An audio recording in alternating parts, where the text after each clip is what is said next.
If your teen has ADHD and struggles in school, a 504 plan could completely change their educational experience.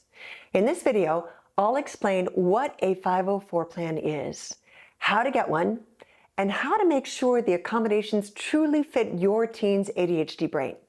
I'm Annie Adjen. I'm an ADHD coach, and I work with teens, young adults, and their parents. I help them all understand ADHD, learn to manage it really well, and ultimately tap into its many gifts. Personally, I believe all ADHD students should automatically qualify for a 504 because ADHD absolutely makes learning and executive functioning harder in the classroom. So the first step is simple. The parent contacts the school counselor, assistant principal, or sometimes there's a 504 coordinator.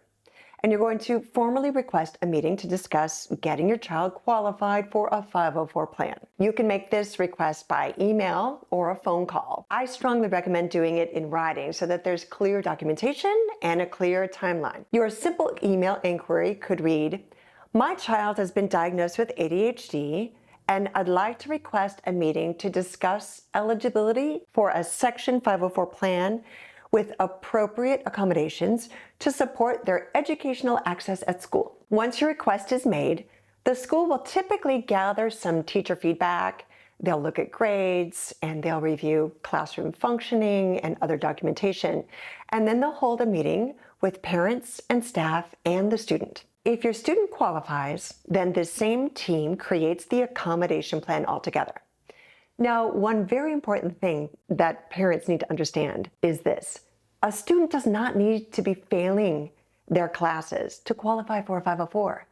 Many ADHD students are earning decent grades, but doing so with enormous stress, with excessive homework time, emotional exhaustion, parent over-scaffolding, and expensive private tutoring. So the question is not, is the student currently passing?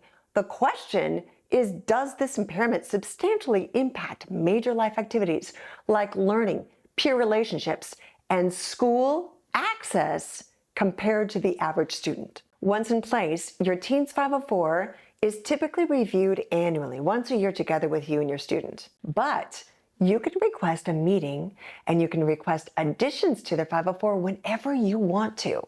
You don't have to wait until that annual review. When the 504 kicks in and your student begins striving at school, don't touch the 504. Leave it in place. It is their safety net. Keep it active always because ADHD doesn't go away. And as those academic demands increase, your child is going to need it. Once it's set, your teen's teachers will be notified of the ways that they need to support your student in the classroom. These are the accommodations or the adaptations that each teacher has to implement for your child. Some teachers will be very good at remembering to provide your students accommodations. Others will need reminders, but don't worry too much about this at the start. Where you do need to give close attention is in creating and customizing your teen's 504 plan so that their accommodations listed in it are exactly what they need. There's a bit of a joke in education that all students with a 504 get the same canned accommodations. Preferential seating, extended time on homework and tests, frequent breaks, and a silent fidget. I'm not quite sure who anointed those as the gold standard because there is no one-size-fits-all for meeting the needs of ADHD adolescent brains.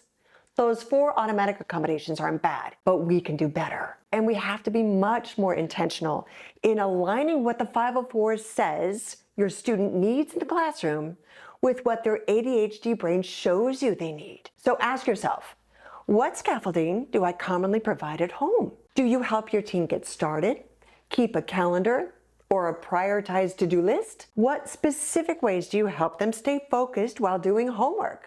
And how do you get them to be more productive? Also, think about what they're going to tolerate and appreciate in the classroom versus which accommodations might backfire and make them feel embarrassed or singled out. Most importantly, ask your son or daughter for their input too. I had one student who I coached, a 5th grader at a classical school. She came home one day and she told her mom, "Mom, I saw the girl next to me write down the teacher's instructions on her own Post-it note. If I could just do that, then I would know what to do and I wouldn't feel lost and embarrassed." Voila. That's an accommodation that mom could ask to be added to her 504. Provide the student with written instructions on a Post-it during student practice time. So when it comes time for your student's 504 meeting, say thank you to those prepackaged accommodations that are given to every student with a 504. Extra time, thank you. Preferential seating, thank you. Frequent breaks, thank you. And a silent fidget. Do not think for a moment that that's all you get. Now, you need to come ready with a customized accommodation requests that are going to fit like a glove for your child. And those small accommodations and adaptations that you suggest, those are going to make the difference between your child struggling and striving. But don't come with a list of like 20 accommodations. If you ask for too many, then none of them are going to be delivered. Next, I'm going to give you some 504 accommodations that I have personally seen help ADHD teens the most. Not just as a coach, but accommodations that parents, students, and even teachers often end up loving because they truly make the classroom work better for everybody. One of the first accommodations is simply breaking larger assignments down into small chunks with mini deadlines. ADHD brains get totally overwhelmed by these big, far-off tasks. Smaller quotas make work feel doable and are going to help a lot with task initiation. The next suggestion is to make as much learning in the classroom visible. Written instructions, visual schedules, checklists, graphic organizers, Post-it reminders, page numbers that are written on the board. These are all examples of making instruction and learning visible. It's also often called externalizing, and this is extremely important for the ADHD brain because they shouldn't be expected to hold verbal directions in their working memory. The next simple assist is for a teacher to provide frequent reminders and to check frequently for understanding. ADHD students, they miss lots of information, not because they're careless, but because attention and focus aren't always where they're supposed to be. Teacher check-ins are especially important and helpful to the inattentive ADHD brain subtype in helping them stay online and engaged with their learning. Another powerful support is using an academic planner. Now, middle schools do this really, really well, but high schools just don't promote them like they should. Keeping a small physical student calendar is one of the best ways to improve organization, along with a whole host of other executive functions. If your teenager refuses to use a student planner, that's okay. You keep it for them and populate it with them at home. Another very helpful accommodation is the use of timers. My favorite is the silent, very visual time timer. And these can be used during independent class work. ADHD students really struggle with time blindness, meaning that they don't feel the passage of time accurately. So a visual timer really helps make time concrete and visible, measurable, all of which are going to improve focus, pacing, task initiation, and work completion. Instead of work feeling endless and arduous, the student can now see time and see the finish line and therefore regulate their efforts more effectively. The next accommodation is allowing for a body double or a work partner during independent classwork. ADHD students are often much more focused and regulated and so much more productive when another student is quietly working nearby or with them. The presence of another person helps to activate the brain's attention, arousal, and motivation systems. Listen, most ADHD students are taken away and separated when they can't focus or when they become a behavioral issue in the classroom. Pairing them up with somebody actually works so much better. I also strongly recommend accommodations for note-taking. Many ADHD students miss critical information while they're trying to listen and write at the same time. Teachers can easily provide guided notes, sentence frames, copies of slides. They can use an anonymous peer note-taker or even allow for a recording app during teacher lectures. Next, it's really important to recognize that many neurodivergent brains need a reduced distraction environment, especially during tests, but also even during independent classwork. A quieter setting can dramatically improve their focus, help them with reading comprehension, improve their working memory, and really sustain their emotional regulation. Moreover, if your teen struggles with sensory processing issues, and if they use headphones at home, then I absolutely highly encourage you to request the same thing for their 504 so that they can have their binary beats or their noise canceling headphones at the ready when they get overstimulated or become dysregulated, or just to help them complete classwork in the classroom, but especially for tests. And finally, private, discrete correction and also positive reinforcement. Discrete positive reinforcement really matter. ADHD teens are carrying years of shame and embarrassment and rejection sensitivity. So specific, quiet, and discrete positive praise really protect their self-esteem and grow their confidence while still helping them stay accountable. Now, many of these accommodations may not fit your child, and that's absolutely okay. The goal is just to identify the specific ones that are going to help your teen function more independently and successfully in their school. And from these recommendations, I urge you to create your own and totally tailor them to your teenager's brain. Okay, here's a quick recap of the new accommodations that we just covered. Break those assignments into smaller chunks. Provide externalized visual instructions and materials. Enter due dates in their academic planner. Provide lots of gentle reminders and check in frequently for understanding.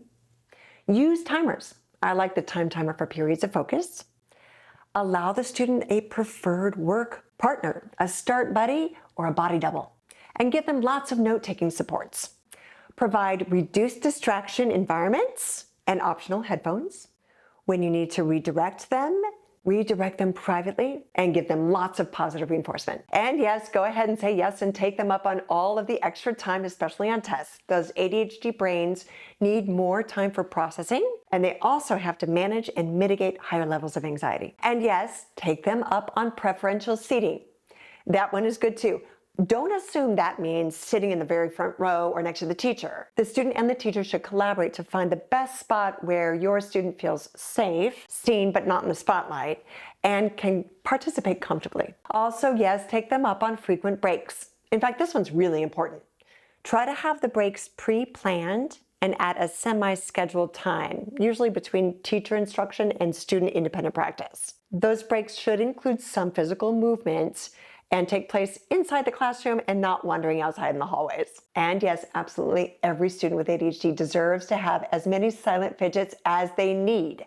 If the fidget distracts their brain away from school or distracts any other student's brain, then it's not a fidget, it's a toy. Mom and Dad, if you're realizing, wow, my teenager probably needs a lot more support than they're currently getting in school, I've created a free ADHD 504 accommodation guide for parents, and you can download it using the link below. Lastly, before we go further and wrap it all up, let's quickly clear up the difference between a 504 plan and an IEP, because parents confuse these all the time. A 504 plan provides accommodations that help students succeed in the general education classroom. An IEP is different. The IEP is a part of special education, and it provides specialized instruction with specialized services for students with more significant learning or developmental challenges. A 504 is not part of special education.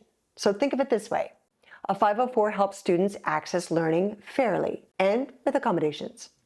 An IEP changes how learning is delivered with not just accommodations, but also with modifications. Today we covered what a 504 education plan is, how to get one in place for your child, and why those accommodations exist in order to give students with ADHD equal access to learning in the general education classroom. I also shared several practical accommodations that can truly help you and your child with ADHD so that they feel much more successful, more regulated, more confident, and they'll help you customize the best 504 plan for your son or daughter instead of settling for a generic one-size-fits-all. Don't be afraid to ask for what your child truly needs. Your teen does not need a typical brain to deserve support, assistance, and equity and a fair chance to succeed in school. If you enjoyed this content and if you want to see more, please press subscribe on YouTube.